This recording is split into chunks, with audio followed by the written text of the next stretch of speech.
द्वारा महिलाओं को दिया जा रहा है प्रशिक्षण।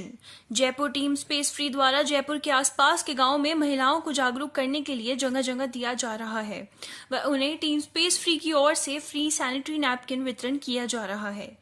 स्पेस फ्री टीम के डायरेक्टर मुकेश शर्मा ने आवाज इंडिया न्यूज से बातचीत करते हुए बताया कि वे अपनी टीम के द्वारा राजस्थान में ग्रामीण स्तर की महिलाओं को जागरूक कर रहे हैं। वह सैनिटरी नैपकिन के लिए महिलाओं को बता रहे हैं। मुकेश शर्मा ने बताया कि वे सभी विद्यालयों में जाकर निःशुल्क सैनिटरी नैपकिन वितरण कर रहे हैं। देखिए आवाज इंडिया न्यूज की खास बातचीत।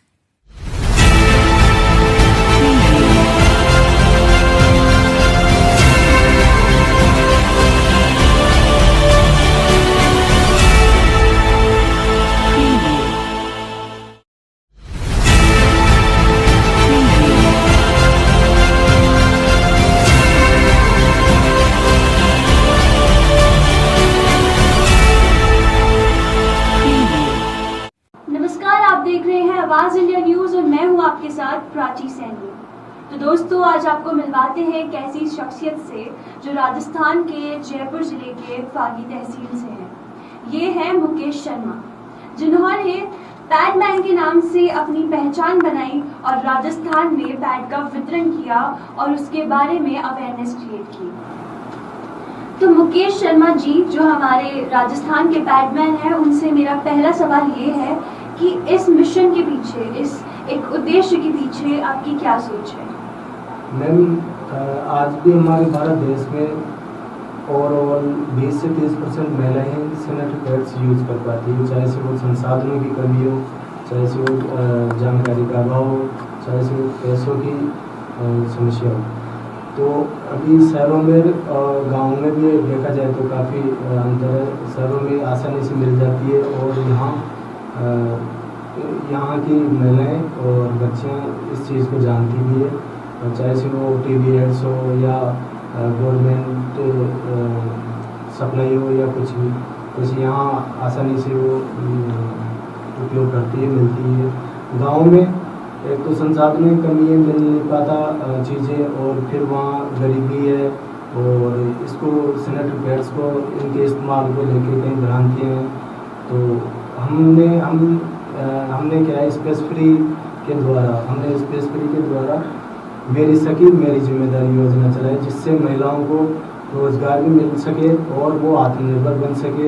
इसके साथ ही वो महिलाओं को हेल्थ के प्रति और सैनिटरी पैड्स के प्रति बारीकी से जानकारी देती है, उनको इस्तेमाल करने के लिए बताती है, और उसके अलावा वो सैनिटरी पैड से खुद का एक व्यवसाय चालू कर सकती है।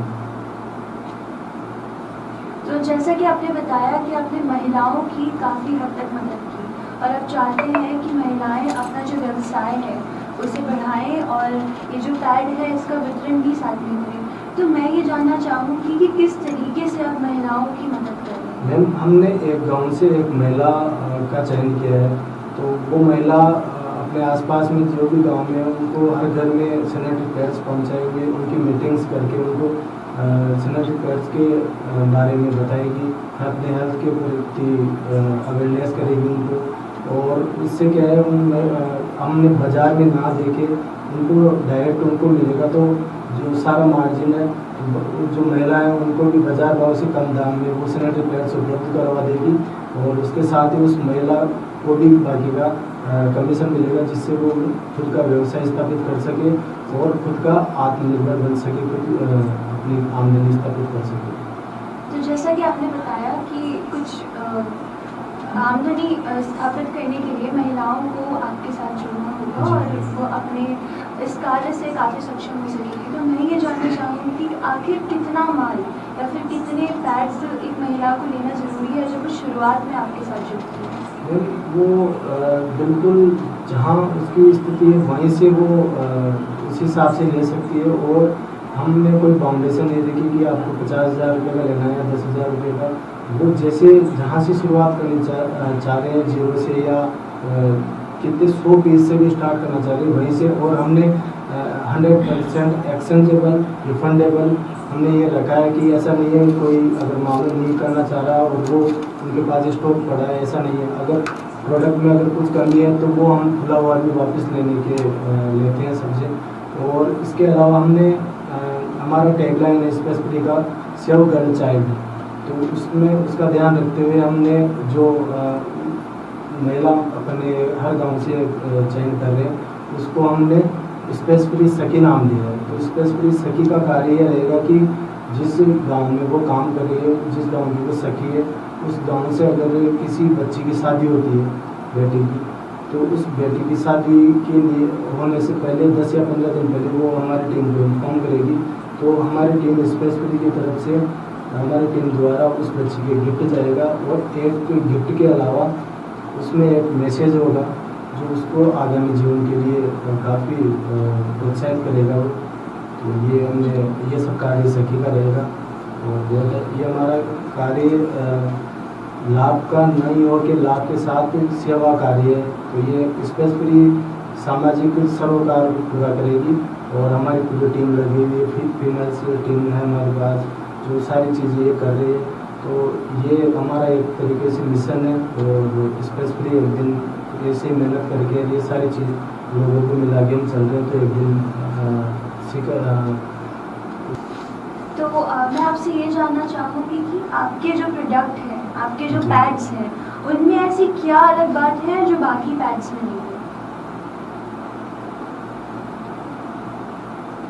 देखिए मैम, मैं ये ऐसा तो नहीं कहूँगा कि सारे प्रोडक्ट एक जैसे होते हैं, या हमारा जो प्रोडक्ट है वो एक तो ए ग्रेड है, दूसरा प्रोडक्ट ए ग्रेड आपको और भी मिल जाएगा। लेकिन हमारा जो मिशन है और जिस हिसाब से हम कार्य कर रहे हैं तो वो इम्पोर्टेंट है। पेड्स में इससे हमारे जो हम इस्तेमाल करते हैं उससे भी ज़्यादा हाई मिल जाएगा। लेकिन आप है ना, मतलब अगले की वो भी देखो, अब आप देखोगे कि महंगे पैड्स बाजार में उपलब्ध है, लेकिन सब उनको अफोर्ड नहीं कर पाते। तो एक आसानी से ग्रामीण महिला या गरीब परिवार से वो भी इस्तेमाल कर सके, उनके लिए भी अफोर्डेबल प्राइस में हो और बढ़िया प्रोडक्ट हो, तो बहुत अच्छा प्रोडक्ट हो। तो जैसा कि आपने अभी बताया कि काफ़ी अफोर्डेबल प्रोडक्ट आपने बनाया है, तो मैं ये जानना चाहूँगी कि इस प्रोडक्ट का प्राइस कितना है और अभी तक कितनी महिलाओं को आप इससे बेनिफिट कर चुके हैं? मैम, इसका ये 28 रुपये से शुरू है। 28 रुपये में 7 पीस रेगुलर 240 mm वहाँ से स्टार्ट है। उसके अलावा फिर 20 पीसेज में रेगुलर में, और अगर एक्सेल की बात करें 280 mm की, तो वो 35 रुपये में 7 पीस इसमें आ रहे हैं, जबकि और बाकी कंपनियों में लगभग 6 पीस आ रहे हैं। तो एक तो पीस ज़्यादा है, दूसरा प्राइस बिल्कुल रीजनेबल है, और फिर हम तो डायरेक्ट यूज़र को दे रहे हैं और एक महिला को रोज़गार और दे रहे हैं। तो ये सबका मिला के ये बिल्कुल रीजनेबल है। तो जिससे क्या है कि मतलब अफोर्डेबल है। 20 पीस 28 से लेके 100 रुपये हमारे तक ही प्रोडक्ट है। 4 रेंज में बनी इसमें 28, 35, 80, 100। तो जैसे कि इतना बड़ा उद्देश्य आपने सोचा, इतनी अच्छी सोच आपकी है, तो इस सोच के पीछे कोई बात या कोई ऐसा कारण या कोई ऐसा मेंटोर आपके पीछे रहा हो, तो उनके बारे में मैं जानना चाहूँगी। मैम, मैं ग्रामीण पृष्ठभूमि से रहा हूँ शुरू से।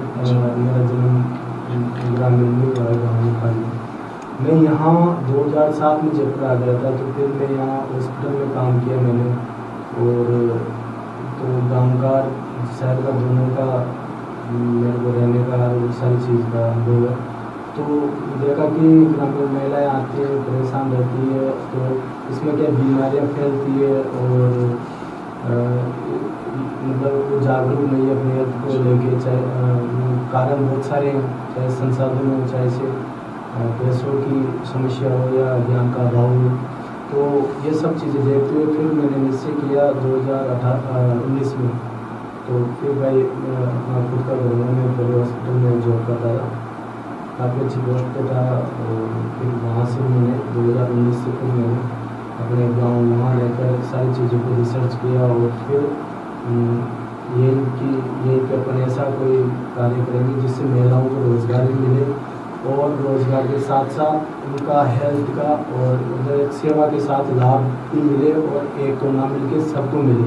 ऐसा कार्य मैं करना चाह रहा था, तो फिर हमने स्पेस फ्री बनाया।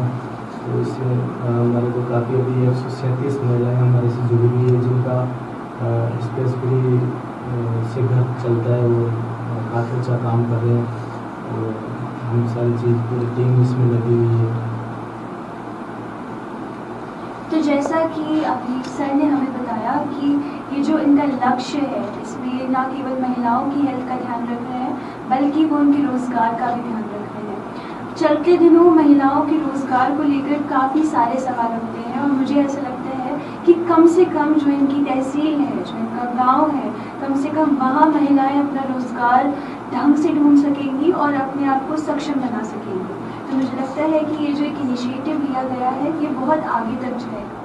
अभी हमने बातचीत की मुकेश शर्मा जी से, तो आइए आपको मिलाते हैं इसी टीम के दूसरे सदस्य नूतन गौतम जी से, जिन्होंने गांव-गांव जाकर अवेयरनेस प्रोग्राम किए और स्कूल और कॉलेज में अवेयरनेस क्रिएट की। इसी के साथ इन्होंने पैड और मासिक धर्म से जुड़ी जो भी सारी रूढ़ियाँ थी उन सभी को तोड़ा। मैम, तो बहुत बहुत स्वागत है आपका आवाज़ इंडिया न्यूज़ में, और आप यहाँ आई उसके लिए हम आपके आभारी हैं। और मेरा पहला सवाल आपसे ये है कि आप किस तरीके से ये जो मिशन है इसमें अपना योगदान दे रही हैं? मैम, हमने पहला तो ये मैं मुकेश जी को धन्यवाद दूंगी जो उन्होंने इस लाइन में कदम उठाया, जिससे कि गांव में या शहर में आज भी बहुत सी लेडीज ऐसी नहीं कि अपन गांव को ही वो करें। सिटी में भी अवेयरनेस होते हुए भी लोगों में अवेयरनेस नहीं है, ठीक है। तो उसी प्रोग्राम पर हमने मतलब उसी लाइन में जाकर हमने जैसे स्कूल्स एक्टिविटीज, मार्केट में जैसे कैनोपी एक्टिविटीज वगैरह करके हम लोगों ने लेडीज वगैरह को अवेयरनेस किया है, ठीक है।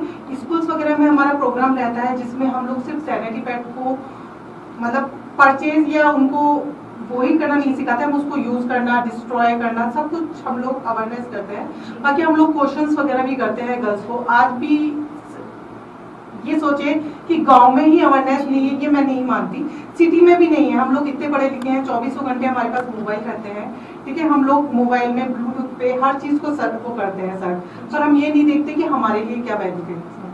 तो मैं ये चाहूंगी कि गर्ल्स वगैरह या लेडीज से हम ये भी करेंगे कि आप ब्लूटूथ या किसी पे भी इस चीज को सर्च करें कि हमारे लिए क्या अच्छा है और क्या बुरा है।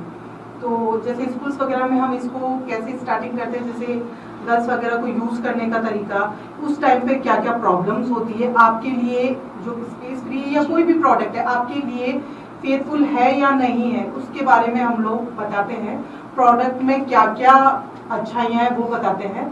बाकी मार्केट में बहुत से प्रोडक्ट आ रहे हैं उनके बारे में बताते हैं कि लेडीज के लिए क्या अच्छा है और क्या नहीं है। तो सारी चीजों की हम जानकारी देते हैं। घर से हम लोग क्वेश्चंस करते हैं, तो आज भी गर्ल्स में इतनी हिचक है कि वो हम मतलब एक लेडीज से क्वेश्चन नहीं कर पाती, तो हम लोग उन क्वेश्चंस को आंसर देते हैं और उनकी इज्जत को दूर करते हैं। तो जैसा कि आपने अभी बताया कि आप जगह जगह जाकर अवेयरनेस प्रोग्राम क्रिएट करती हैं और जो एक झिझक है महिलाओं में, जो एक झिझक है आप उसे दूर करती है, तो ऐसा कौन सा संदेश है या ऐसी कौन सी बात है जो आप सभी महिलाओं को कहना चाहेंगे? मैं तो यही कहना चाहूंगी कि ऐसी कोई भी बात नहीं है जो हम लोग किसी से शेयर नहीं कर सकते, ठीक है। ये एक नॉर्मल प्रॉब्लम है, ये या तो मुझे या इनको ही नहीं सारी लेडीजों को होती है, तो उसके बारे में हम लोग हर किसी से बात शेयर कर सकते हैं। आज गर्ल्स को जो स्टार्टिंग गर्ल्स होती है 13-14 साल में शायद स्टार्ट हो जाती है, पहले शायद 16 ईयर में स्टार्टिंग वो होती थी, पर आजकल हम लोगों में इतना डिप्रेशन वो रहता है कि हम लोग शायद 13 या 14 ईयर से हम लोग इस चीज को फेस कर लेते हैं। तो मैं ये चाहूंगी कि फैमिली में भी, स्कूल्स में भी अवेयरनेस प्रोग्राम रखें, फैमिली में भी रखें, जिससे कि स्टार्टिंग में गर्ल्स हो तो वो हिचके नहीं कि मुझे क्या प्रॉब्लम है, या वो अपनी माँ से भी कहने में नहीं शर्माए। तो मैं ये चाहूंगी कि इस चीज को ज्यादा से ज्यादा जनता या लेडीजों को हम लोग प्रोग्राम रखें जिससे कि लोगों में अवेयरनेस पहुंचे। तो जैसा कि अभी आप अवेयरनेस क्रिएट कर रहे हैं, उसके अलावा बहुत ज़रूरी है कि जब एक बच्ची बड़ी होती है तो उसके माँ बाप और उसके परिवार का योगदान इसमें बहुत ज़्यादा हो। तो किस तरीके से माँ बाप और जो परिवार वाले सारे सदस्य हैं वो एक बच्ची के बड़े होने वाले समय में उसे वो चीज़ें समझा सके, उस चीज़ों के साथ उसे बहुत कंफर्टेबल कर सके, तो ऐसे कौन से स्टेप्स आपको लगता है कि एज अ पेरेंट सभी पेरेंट्स को लेना चाहिए? मेरा तो यह है, जैसे ही गर्ल्स की एज बढ़ने लगती है उसी टाइम पे माँ को एक एज ए फ्रेंडली उसको बता देना चाहिए कि अब आने वाले टाइम में आप इन चीजों को फेस करेंगे, ठीक है। बाकी अब जैसे स्कूल्स वगैरह में चल रहे हैं, वहाँ टीचर्स को भी गर्ल्स वगैरह, जैसे अब हम लोग जाते हैं स्कूल्स वगैरह में प्रोग्राम, तो वहाँ बोलते हैं कि कौन सी क्लास की गर्ल्स को लिया जाए, वहाँ 11th-12th को लिया जाता है, ठीक है। 11th-12th तो इन चीजों को फेस कर चुकी होती है। मैं चाहती हूँ कि 6th-7th उनको लिया जाए, जिसके बारे में हम बता दें कि ये आने वाले टाइम में आप इन चीजों को फेस करेंगे, जिससे कि वो उन चीजों को फेस करने के लिए वो हो जाती है, जिससे कि फैमिली और स्कूल दोनों फ्रेंडली वो हो जाते हैं, ठीक है। और हम लोग ये चीजें समझाएंगे, उनसे क्वेश्चंस करेंगे, तो नॉर्मल वो जब भी वो फेस करती है इस प्रॉब्लम को, तो उस टाइम तक वो बिल्कुल परफेक्ट हो जाती है कि हाँ मुझे इस चीज को वो करना ही है, फेस करना ही है। और वो हम लोग इस तरीके से समझाए कि ये आपकी प्रॉब्लम नहीं है, ये मेरे आपकी सबकी प्रॉब्लम है, तो इन चीजों को तो फेस करना ही पड़ेगा। तो जैसा कि नुपुर जी ने बताया कि ये बहुत ही आम समस्या है जिसके बारे में महिलाओं को नहीं पता होता, और अगर मैं ठीक ढंग से इसे समझूं तो एक समस्या नहीं है, ये हमारे जीवन का एक हिस्सा है जिसे बहुत सारे लोग समस्या के तौर पे ले लेते हैं। अगर मैं छोटी बच्चियों की बात करूं तो स्कूल में कई बार उनका मजाक उड़ाया जाता है, क्योंकि उन्हें वो जानकारी ही नहीं है, उन्हें पता ही नहीं है कि क्या सही है क्या गलत है, या उनकी जो बॉडी में जो बदलाव आ रहे हैं वो किस कारण से आ रहे हैं। तो मैं बहुत बहुत आभार व्यक्त करती हूँ मुकेश शर्मा जी का और नुपुर गौतम जी का कि वो इतने अच्छे कार्य पे अपनी जो भी क्षमता है वो लगा रहे हैं। और मुझे उम्मीद है कि ये इसी तरीके से आगे बढ़ते रहेंगे, हमारे देश की बच्चियों को इसी तरीके से समझाते रहेंगे, और उनका जो मेंटल हेल्थ है या फिर जो उनकी फिजिकल हेल्थ है वो उसका पूरा ध्यान रखेंगे।